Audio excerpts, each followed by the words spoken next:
Isa sa naghaw lang sa akin. Saan? Sa TikTok lang Ayan. po. First time namin nag-meet in person. Galing siyang Croatia in Europe part po. first time din niya mag-claim. At dito talaga mismo, sa House of Franchise. Pwede naman kasing i-deposit na lang sa kanya.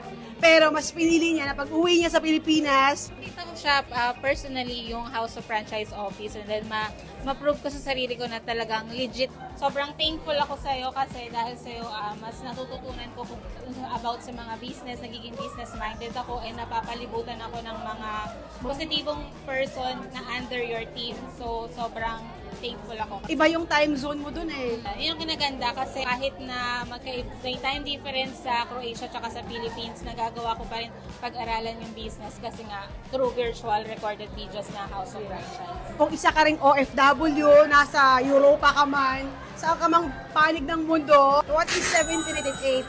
And kumikita tayo ng ganito.